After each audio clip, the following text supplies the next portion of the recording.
Bolsonaro ameaça que as montadoras estiverem fazendo estoque, não haverá aumento dos automóveis. Os governadores do Sul querem, por causa da seca, o mesmo tratamento dado ao Nordeste. No Rio Grande do Sul, a pouca água terrestre está ficando imprópria para beber. A pior notícia. A Challenger explode poucos segundos e até no Ocidente. No céu com que o mundo está sentindo. Nós voltamos no minuto. O pior acidente do programa aeroespacial em todos os tempos. O ônibus espacial Challenger explodiu pouco depois de ser lançado no Cabo Canaveral. Morreram 7 astronautas americanos, 5 homens e 2 mulheres. O presidente Reagan mandou suspender todos os voos de ônibus espaciais até que seja descoberta a causa do acidente de hoje. No final desta edição, você vai ver a reportagem completa sobre a explosão da Challenger. Saiu o tabelamento dos preços dos alimentos importados pelo governo. O arroz vai ser vendido no varejo a 5.200 cruzeiros o quilo. O feijão preto a 4.200 cruzeiros o quilo. O feijão carioquinha vai custar 4.600 cruzeiros o quilo. A carne e o açúcar não aumentam de preço até março. O superintendente da SUNAB, Erickson Madsen, informou que hoje mesmo foram colocadas 32 mil toneladas de arroz importado no Rio e em São Paulo. No caso do feijão, nós estamos colocando também 15 mil toneladas divididas para as duas capitais e estamos abastecendo também as praças de Belo Horizonte, Brasília, Fortaleza, Recife e Salvador. Bom, e se ocorrerem novos aumentos abusivos de preços, qual vai ser a posição do governo? Nós temos determinação do senhor ministro da Fazenda, estamos acompanhando diariamente o mercado através das pesquisas da SUNAB e qualquer aumento abusivo será imediatamente fiscalizado e nós passaremos então a adotar medidas de tabelamento. A luta contra a inflação chega de novo ao preço do café. O ministro Wilson Funari exigiu que os torrefadores de café reduzam em 20% o preço para o consumidor. Na opinião do ministro, se o preço do café já caiu no atacado, tem que cair no varejo também. O ministro da Fazenda pensa em adiar o aumento dos carros. A causa pode ser essa foto do pátio de uma montadora cheio de carros. Ela apareceu na primeira página do Globo de hoje. O ministro Wilson Funari viu a foto hoje à tarde e resolveu voltar a conversar com os dirigentes das indústrias. Se o ministro confirmar que as montadoras estão estocando para esperar o aumento previsto para amanhã, ele pode suspender o aumento. Sobre essa notícia agora, eu vou subir e me entender com os montadores, ou eles colocam parte à disposição dos revendedores, ou eu não dou o aumento sim. Nós vamos ter realmente um entendimento imediatamente com eles, porque a especulação eu não vou permitir de nenhum lado de nenhuma empresa. A inflação versus o salário.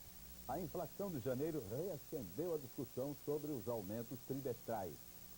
A primeira coisa que as autoridades econômicas disseram logo após a divulgação da inflação de janeiro foi que 16,2% de inflação é uma exceção e que a média mensal em 86 não vai chegar a tal nível.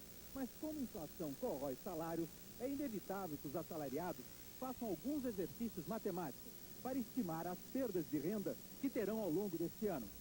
No ano passado, a média mensal de inflação foi de 10,6%. Quem teve reajuste semestral perdeu 29% da renda. Quem teve trimestral perdeu menos, 18%. Uma suposta média mensal de 16,2% provocará perdas bem maiores. 39% para quem tiver reajuste semestral e 25% para quem tiver o trimestral. Vejam que 29% e 25% são números bem aproximados. Isso significa que um patamar de 16% de inflação praticamente anula os benefícios que a trimestralidade trouxe para grande parte dos assalariados no ano passado. Os cálculos foram feitos por esses consultores especializados em recursos humanos. Eles acham que a inflação de janeiro vai reacender com mais vigor o debate sobre a trimestralidade para todos os assalariados. E mais, em pesquisas junto a empresas, identificaram formas mais rápidas de reposição de renda.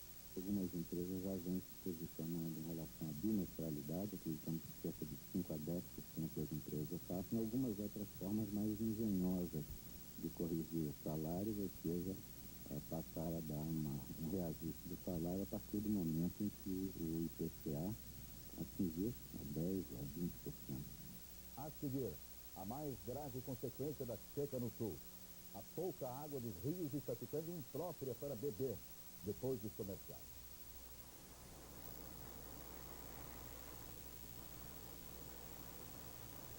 O delegado Romeu Tuma é o novo diretor-geral da Polícia Federal. Ele foi nomeado hoje pelo ministro da Justiça, Fernando Lira. Romeu Tuma vai substituir o general Luiz Alencar Araripe, que pediu exoneração por discordar da decisão do ministro de demitir o superintendente da Polícia Federal no Ceará.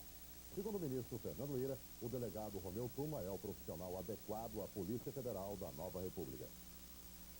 O delegado Romeu Tuma tem 32 anos de carreira na polícia. Na década de 70, durante o regime militar, chegou a trabalhar como subordinado do delegado Sérgio Fleury, mas o nome de Romeu Tuma nunca esteve envolvido em denúncias de tortura ou abuso de autoridade. Tuma foi diretor-geral de polícia do DOPS, o Departamento de Ordem Política e Social em São Paulo, durante 6 anos. Em 83, o DOPS foi extinto e o delegado Tuma passou a superintendente da Polícia Federal em São Paulo.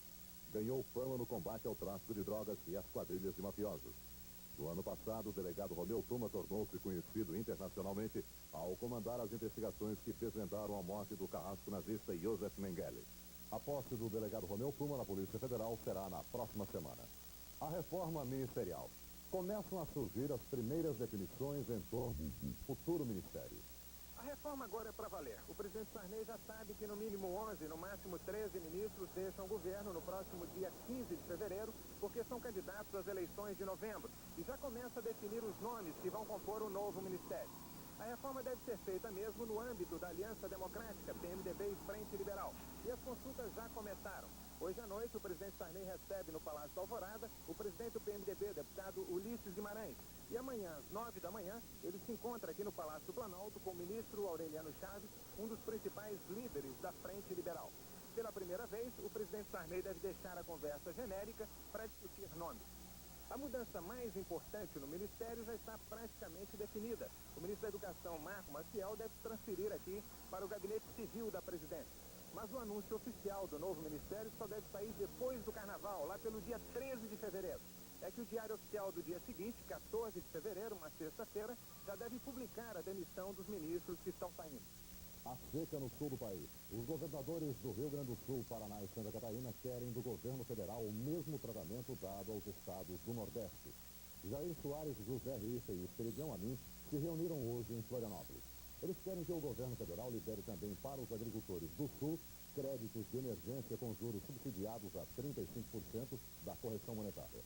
Os governadores também querem programas de irrigação e ampliação da rede de distribuição de energia elétrica. Os 3 governadores do Sul vão entregar esses pedidos ao presidente Sarney amanhã em Brasília. No Rio Grande do Sul, piorou a situação no rio Gravataí, responsável pelo abastecimento de 300 mil pessoas na região metropolitana de Porto Alegre. A cada dia, ele está mais seco e mais poluído. Uma vez por semana, a Secretaria da Saúde e do Meio Ambiente sobrevoa o rio Gravataí para acompanhar o índice de poluição. A água baixou muito com 3 meses de seca e a sujeira aumenta a cada dia. Neste ponto, onde o Gravataí deságua no rio Guaíba, a água está preta, marcada por manchas de óleo. A poluição se agravou porque o nível do rio baixou muito, tanto que até um barco acabou encalhado. Agora vamos subir o rio até a nascente. Em Cachoeirinha, todos os detritos industriais são lançados no rio Gravataí. O secretário da Saúde revela que a partir daqui são 8 quilômetros sem vida nenhuma. A água está tão contaminada que não existe mais oxigênio.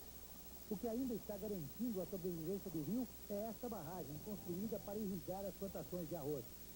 Mais adiante, o nível do rio está mais baixo. O gado vem de longe para beber a água que ainda resta. Algumas vezes, sem força, acabam morrendo no caminho. Mais próximo da nascente, uma surpresa. É possível percorrer longos trechos sem ver uma gota d'água. O leito do rio mais parece uma estrada de areia. A vegetação está queimada e por todo lado se encontram sinais de destruição. Esta é uma das margens do rio Gravataí. Nesse ponto aqui ele tem aproximadamente 2 metros de profundidade. Hoje, o rio Gravataí aqui está assim, praticamente seco. A Secretaria da Saúde do Rio Grande do Sul recomenda à população que só beba a água que vem do rio Gravataí depois de filtrada e fervida. A seguir, o técnico Tele Santana não quer que a seleção excursione na Europa. 1 minuto.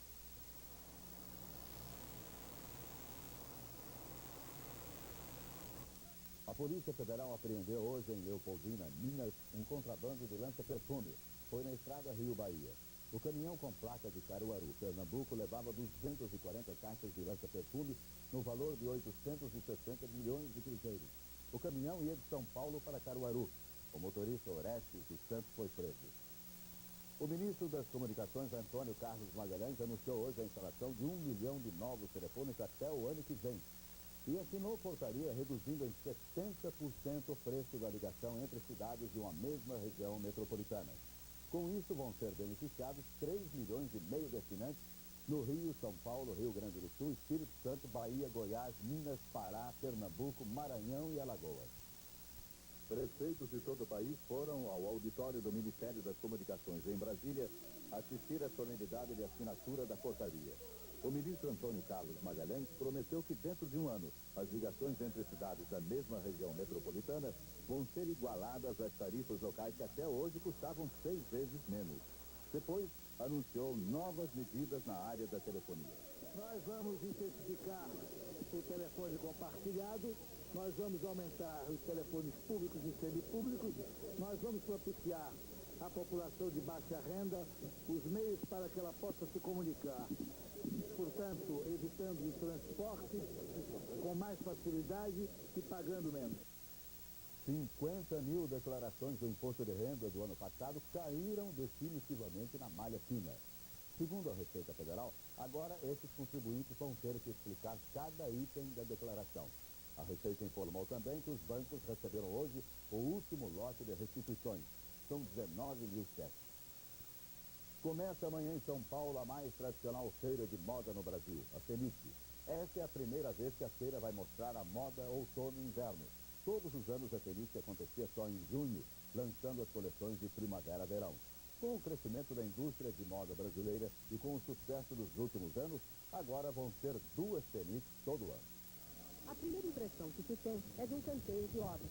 Nada que combine com a delicadeza do que vai ser exposto aqui.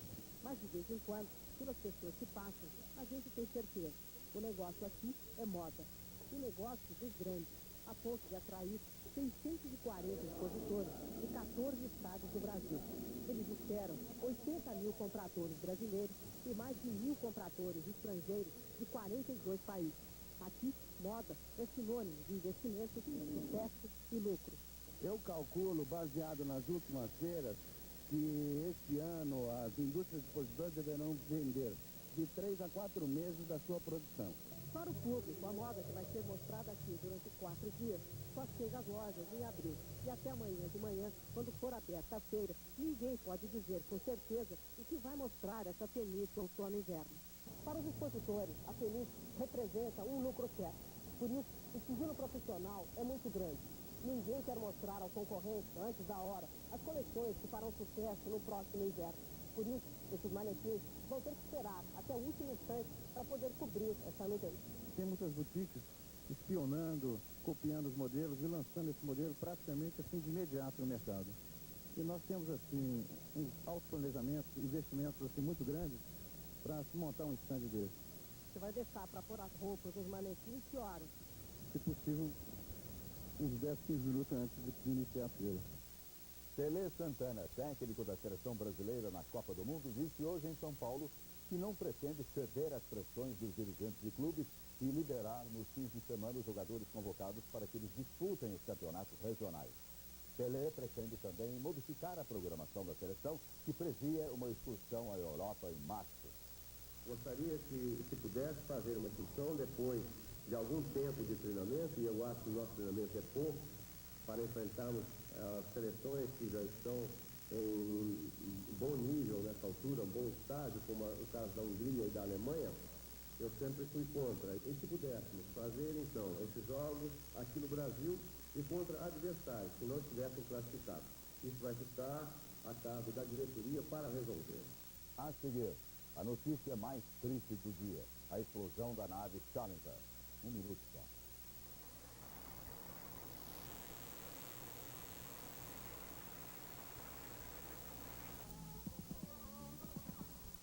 Um grande susto hoje de manhã no Aeroporto Internacional de Guarulhos, em São Paulo. Um Boeing com 65 passageiros bateu num barranco na hora em que ia decolar. foi o primeiro acidente no aeroporto inaugurado há menos de um ano. Não houve mortes. 18 pessoas ficaram feridas. O Boeing 737 prefixo PPSNE da TASC ia para Belo Horizonte. Por causa da forte neblina, a decolagem atrasou 40 minutos.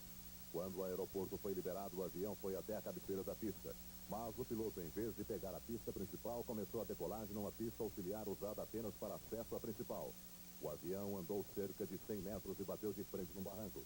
O Boeing ficou assim. 18 pessoas ficaram feridas e foram atendidas no hospital de Guarulhos. 13 já foram liberadas, inclusive o piloto Mário Márcio Lopes Prado, que não quis dar entrevista. 2 passageiros estão internados em observação e 3 foram operados. Até agora, não se sabe se o erro foi do piloto ou da torre de controle.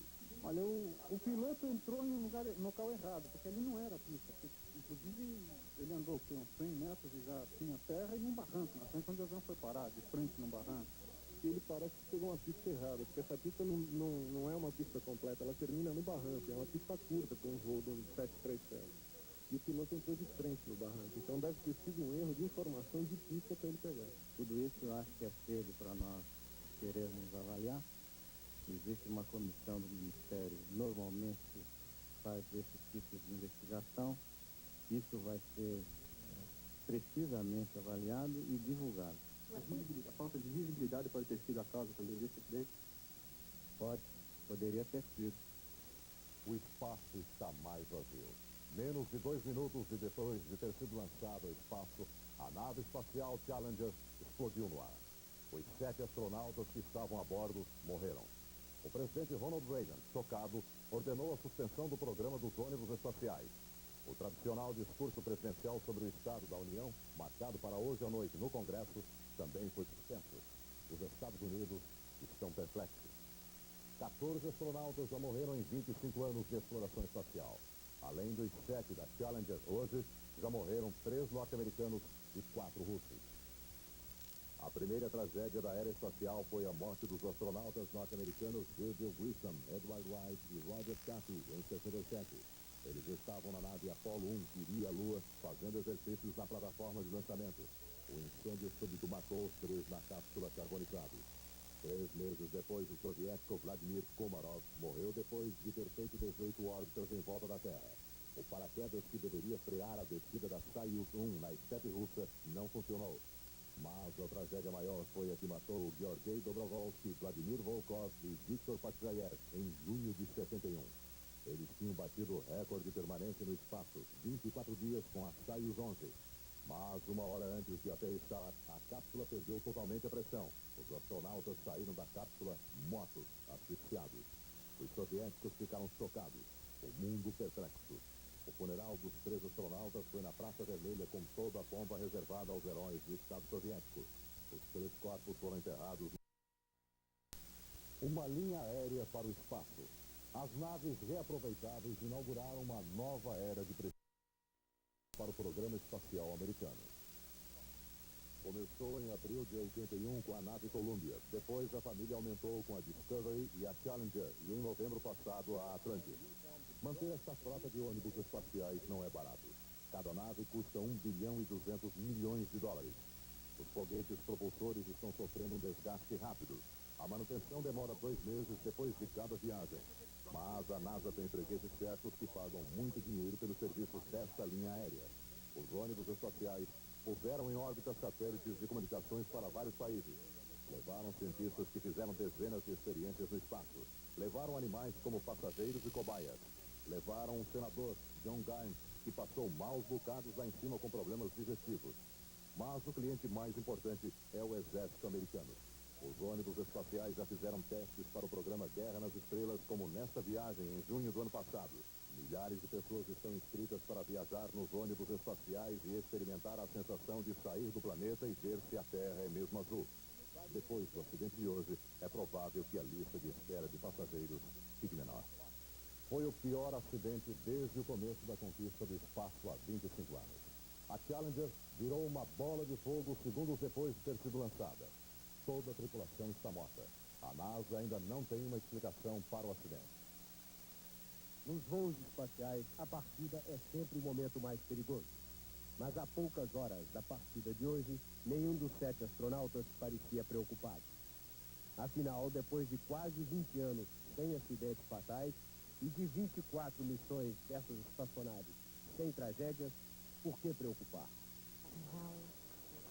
Atrasos e problemas técnicos também tornaram-se rotineiros do programa americano. O voo de hoje partiu com 1 hora e 40 minutos de atraso por causa do tempo. Foi o dia mais frio da Flórida em 40 anos. Mas isso também não trazia preocupação. We have main engine start. 3, 2, 1. And liftoff. Liftoff of the 25th Space Shuttle mission. And A partida foi perfeita. Esta missão tinha vários objetivos técnicos, mas a atenção maior do povo estava concentrada na primeira professora americana no espaço. Foi a primeira cidadã sem funções técnicas nem compromissos com a NASA a participar de uma missão. Foi escolhida entre 11 mil candidatas para este voo e amanhã daria uma aula do espaço para 2.500.000 alunos. O marido, os filhos e os pais dela viram e aplaudiram a partida.